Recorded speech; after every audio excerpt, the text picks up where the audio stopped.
हरियाणा विधानसभा चुनाव में हार के बाद कांग्रेस में अंदरूनी मतभेद खुलकर सामने आ रहा है।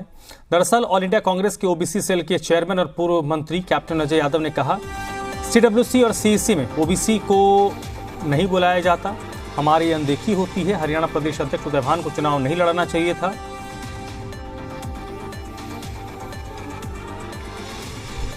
में कांग्रेस को हार का सामना करना पड़ा है। इसके बाद बैठकों का दौर भी शुरू हो गया है। समीक्षा की जा रही है आखिर क्या वजह रही हार की। लेकिन ऐसे में कई वरिष्ठ नेता भी हैं जो अपनी तरफ से आकलन करके बता रहे हैं कि आखिर चूक कहाँ हुई। हमारे साथ कैप्टन अजय यादव मौजूद हैं जो कांग्रेस ओबीसी डिपार्टमेंट के चेयरमैन भी हैं, हरियाणा सरकार में पूर्व मंत्री भी रहे हैं।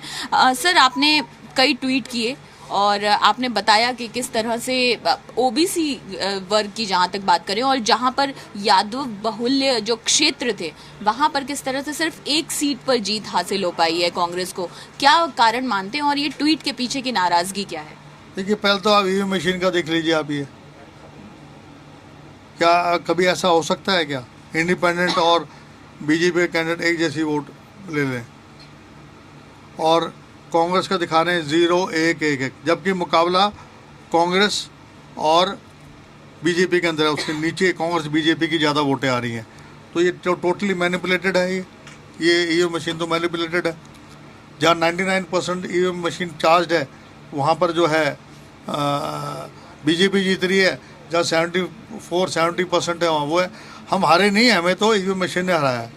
दूसरा हमारा जो मिसमैनेजमेंट हुआ, जो पीसीसी और एआईसीसी के अंदर जो कोऑर्डिनेशन होता है उससे बिल्कुल न, वो जो है जो कोऑर्डिनेशन होता था वो नहीं हो पाया।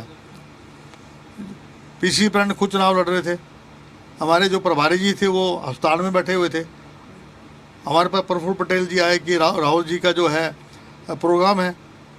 मैं तो बहुत कुंठित होकर मैं बयान दे रहा हूँ। मैं कोई इसलिए बयान नहीं दे रहा, मैं तो चुनाव के वक्त नहीं बोला। मैं अगर मैंने पार्टी का नुकसान ही करना होता मैं चुनाव के वक्त बोलता। मैं चुनाव की बात बता रहा हूँ कि जो अभी चुनाव हमारे झारखंड में और महाराष्ट्र में वही गलती दोबारा रिपीट ना की जाए। पीसीसी प्रेसिडेंट को तो चुनाव लड़ना ही नहीं चाहिए। पीसीसी प्रेसिडेंट तो बाद में भी आ सकता है। अगर उसको आपने सीएम बनाना है तो बाद में बना सकते थे आप। लेकिन हमारा जो इंचार्ज है वो आइसोलेशन में है। उनको फ़ोन करो कि जी मैं तो आइसोलेशन में हूँ, मुझे कुछ पता ही नहीं है क्या हो रहा है। तो क्यों वो इंचार्ज बने बैठे थे? नुकसान क्यों पार्टी के करा? और जो बयान मामन जी ने दिया वो तो बहुत ही दुर्भाग्यपूर्ण है।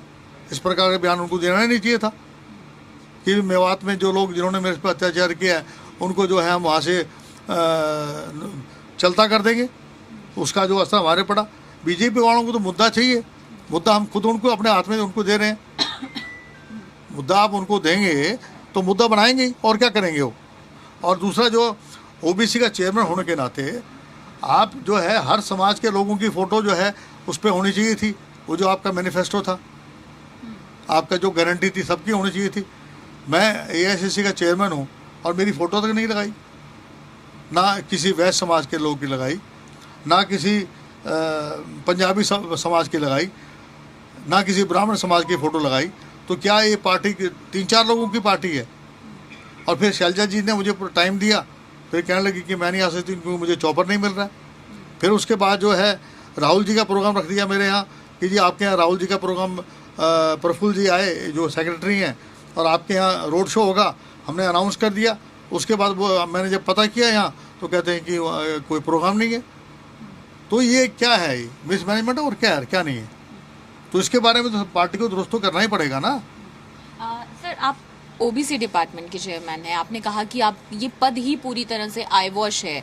और जहां तक बात करें राहुल गांधी की अभी तक की राजनीति की, लोकसभा चुनाव के दौरान भी तो सबसे ज्यादा उन्होंने किसी की बात की है तो ओबीसी, पिछड़ों, दलित की बात की। आप कह रहे हैं कि उन्हीं की अनदेखी की गई। ओबीसी की बात करी है तो हमें सीडब्ल्यूसी के अंदर क्यों नहीं बुलाया जाता? हमें सीईसी के अंदर क्यों नहीं बुलाया जाता? हमें सीईसी के एक्सटेंडेड कमेटी में क्यों नहीं बुलाया जाता?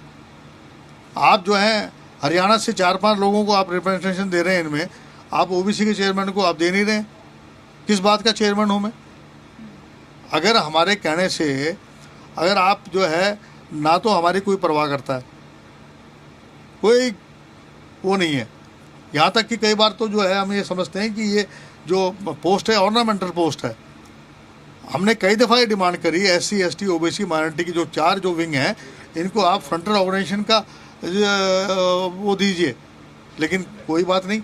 अब मैंने कहा चुनाव ख़त्म हो गए हैं हरियाणा और JNK के, अब आगे चुनाव महाराष्ट्र के होने हैं और झारखंड के होने हैं, तो कम से कम आई ओपनर तो करें हम पार्टी का, वरना तो कोई बात वहाँ तक पहुँचने नहीं देता कोई।